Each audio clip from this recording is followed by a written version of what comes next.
15 वर्षापूर्वी पोरगी जर नवऱ्याच्या घरी निघली तर आई तिला सांगत होती पोटभर खायचं आणि दणकून काम करायचं. तक्रार आली तर तू येईन मी येईन.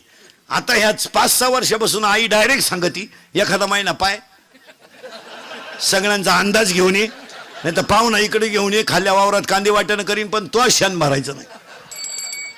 इतक्यात धरी कीर्तनात बसलेली तुझ्या पोरीचा तुझा फक्त 4 दिवस फोन नाही, फक्त बॉटवर कर. आजचं पाकिट देतो मी तुला, कर बोट. तुला काम नाही का काय दुसरं? तिकडे मर ना, कांद्यात रॉप चिंबट ना, दुसऱ्याची घर का आलं बिगडी ती. उठपळ पुरीला फोन, उठपळ पुरीला. बरं विचारी ती काय जीवली का काय घालून गेलं, बोंबील भाजली खाती. आवळ्याचा बाजार नाही